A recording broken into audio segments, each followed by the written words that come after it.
Hi, Sagittarius. Thank you so much for joining me today. I hope that you are doing well. This is a reading for any sun, moon, or rising Sagittarius. We're going to take a look at the cards. We'll get a sense of the awareness or the big ideas for the week, guidance, and possible outcomes. And this is the keeper of the scales, fairness and balance.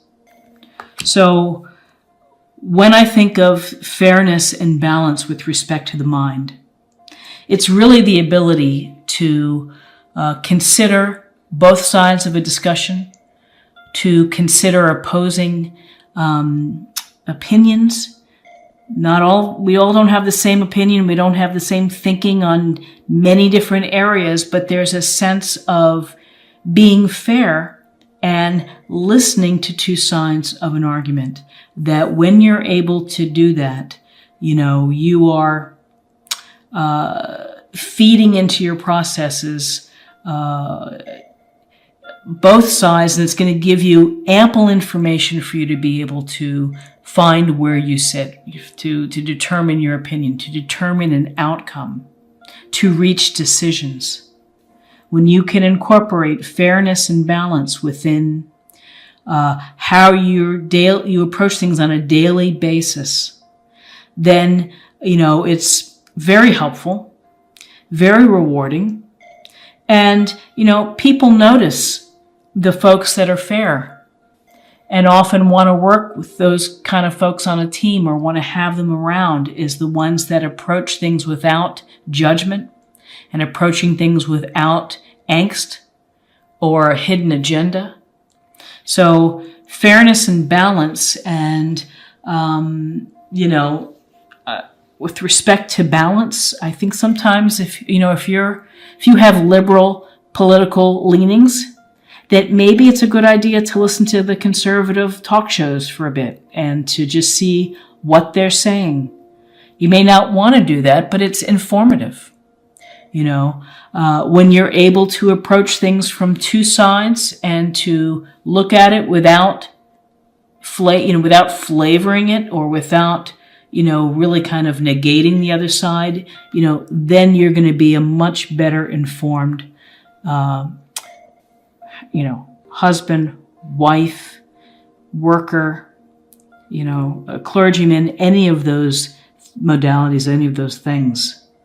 So fairness and balance with your mind. It also involves probably reading lots of sources of information and not just sticking to one, just not reading the internet, but reading books, reading newspapers, reading professional journals. Keeping yourself aware of what's happening in the world and your community will help you stay fair, stay balanced, will help your mind look at things from a clear and, fair approach. Okay, the keeper of the scales. Treat people fairly. Look at both sides of an issue. Try to keep your personal judgment out.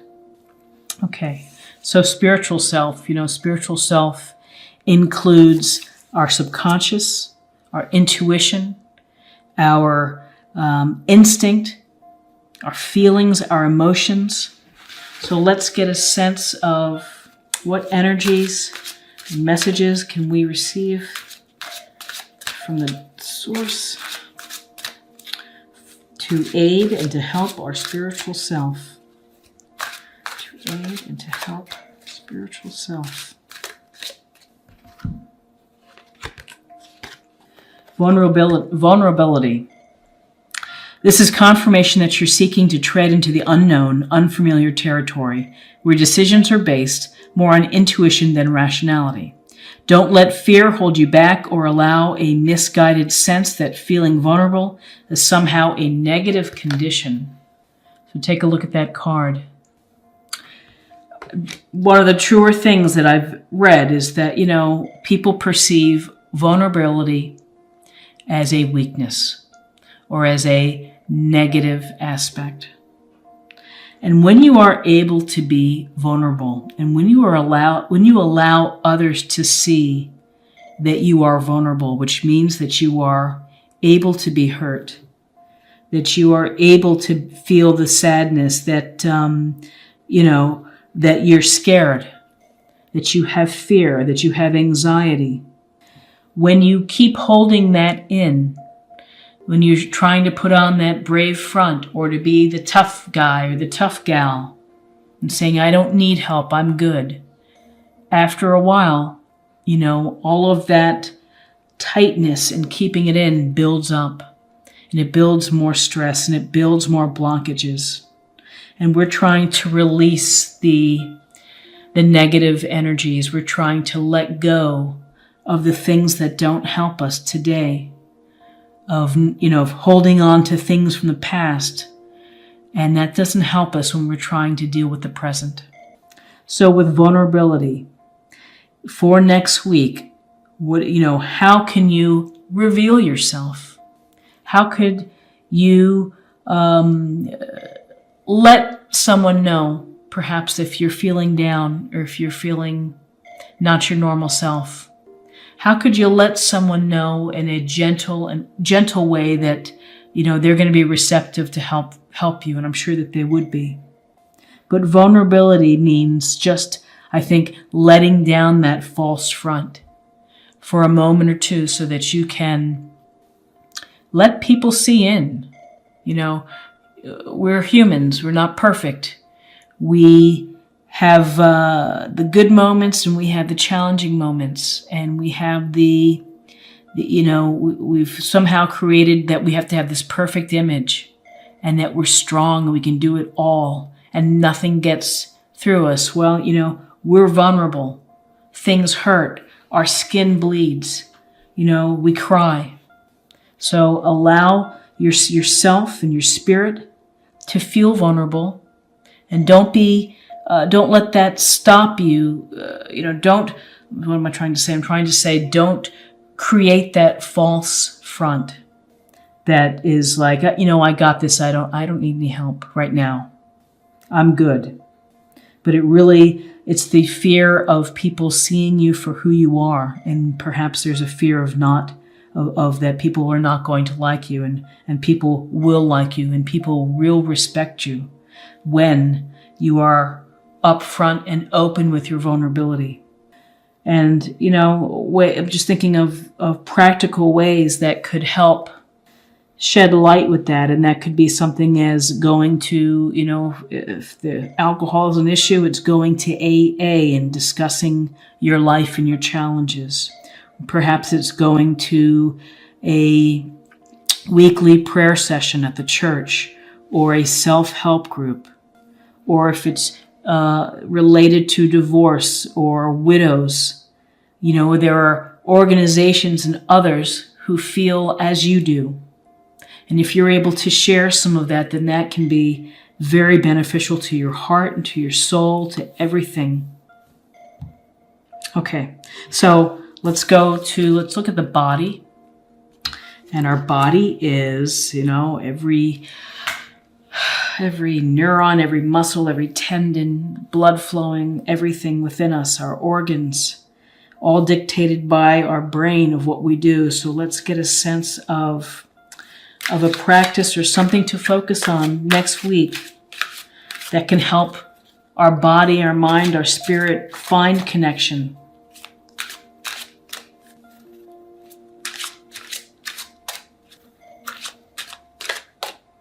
Okay. Can we get here? We're not ready.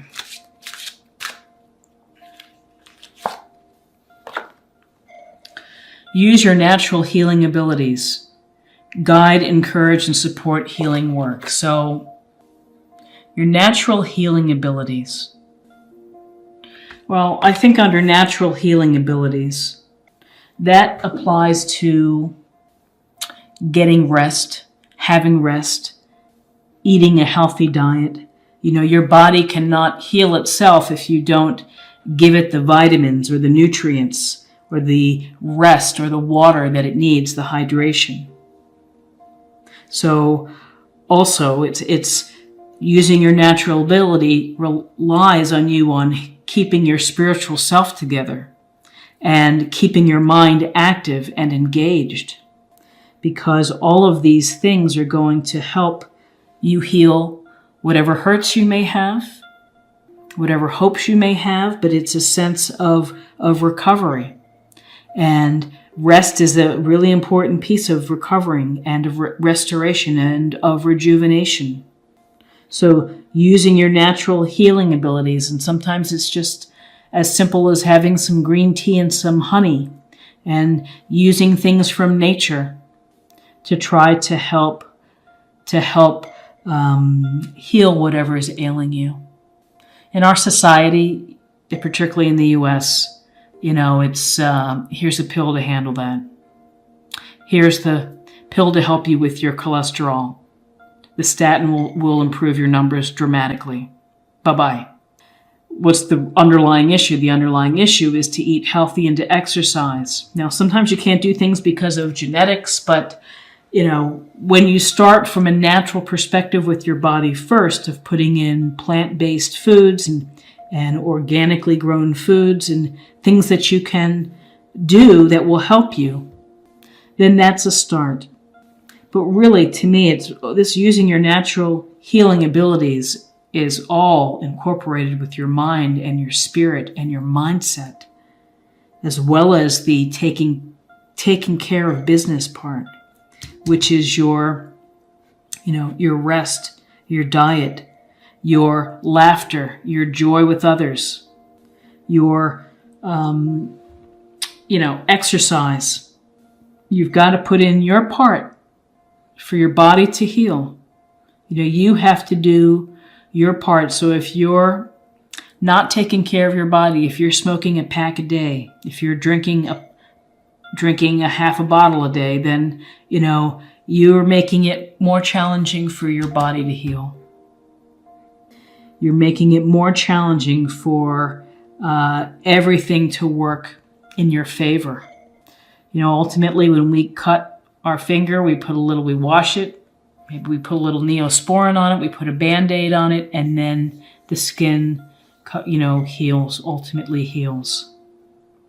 And so that's the beauty of our species, is that we do have some natural healing abilities. So just, do your groundwork so that the body can do its thing. Okay, so now let's look at a theme or a general guiding light, a guiding perspective to think about for next week as you're thinking about being fair, as you're thinking about letting your vulnerable side show, and as you're putting together your best body so that it can heal itself. Okay, that one wanted to come out.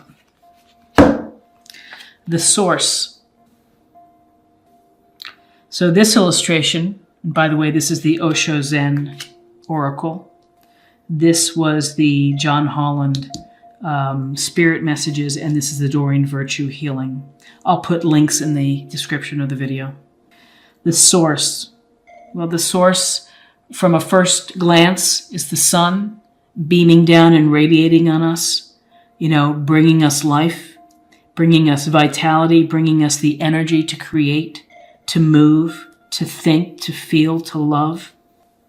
So connecting with source, your divine source, whatever that may be, whatever deity that you pray to, there is a divine source that we look to for guidance, that we look to for love and support and trust and belief.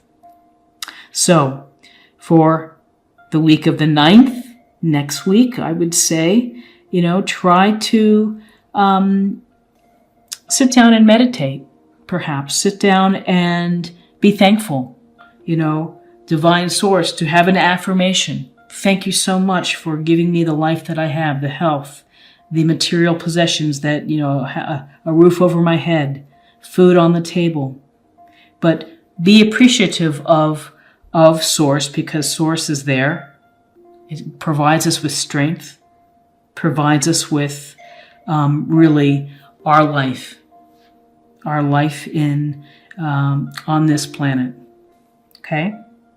And then finally, I think it would be helpful to have something to practice, put something in practice. In addition to these other aspects of connecting and finding balance between your mind, body, spirit. This is the Soul Purpose Oracle. Soul Purpose Journey, perhaps, I think. So let's get a sense of what we can practice on with respect to our well-being for the week of the 9th through 15th.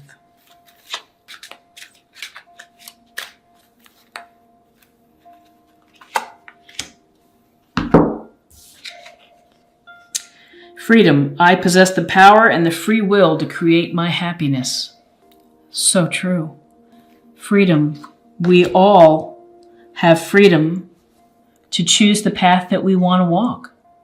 We all have that freedom to pursue the knowledge that we want to incorporate into our life, to where we want to be engaged.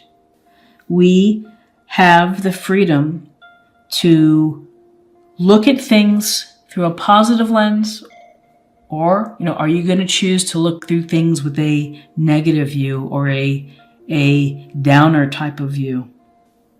These are the choices that we face every day. So you choose, we are free to choose. And your day is made up of how, and the choices that you make, the desires that you have. I possess the power and the free will to create my own happiness, and it's the old expression, happiness is an inside job. Happiness is a result of all of these things functioning together. And, if you're in a position now where you're not happy, it's hard to go from low to really high to say, I'm joyous, and it's not realistic. So each day, find something, a little piece, just to move the scale, just a nudge, that's going to get you to a better place where you can use your power. And if that means going for a walk or sitting outside or having your cup of iced tea, glass of iced tea outside, and you're able just to think for 5 minutes, it's up to you to start to walk back up that scale from feeling here to trying to get back up. So, and I would say that, people are there to help. People, if you are here and you're having a hard time, there are people willing to help. There are organizations willing to help.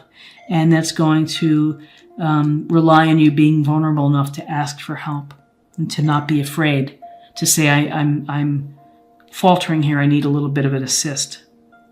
But freedom, we're fortunate to have our freedom, where I live in the United States. We're fortunate to have freedom of speech because it's not a given. And so we need to take a moment to reflect and to appreciate that. So the power to create your own life. Something next week, do something that's going to affirm your power, that you're making choices that are going to make you happy. So I think this is a wonderful spread for next week of being fair, of allowing yourself to be vulnerable, to take care of the ground level so that your body can heal itself, to be grateful for and appreciative, and to acknowledge and to recognize our source, our life source, really, and to appreciate and to practice freedom. What does that mean to you? How do you do that? How do you use your power to create your freedom? Well, you have to use your mind to think about what it is that you want. And you need to listen to your intuition.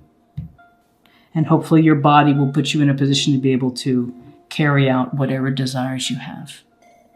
So I hope you have a wonderful week next week, full of good things, of wonderful experiences, and a lot of laughter, a lot of smiles. And if you enjoyed this type of reading, please let me know. And I can do this on every Sunday and just put something up and use my oracle cards. I don't use these that often. I use them in my monthly readings. And so I want to try to incorporate using them because like to use what I have. Otherwise, I would give it away. So if you enjoyed this video, please like, share, comment, subscribe if you're new to the channel. That's a great way to show support, and I appreciate it greatly. And I hope you'll check back again and check out some other videos on this channel. Thanks so much. Bye-bye.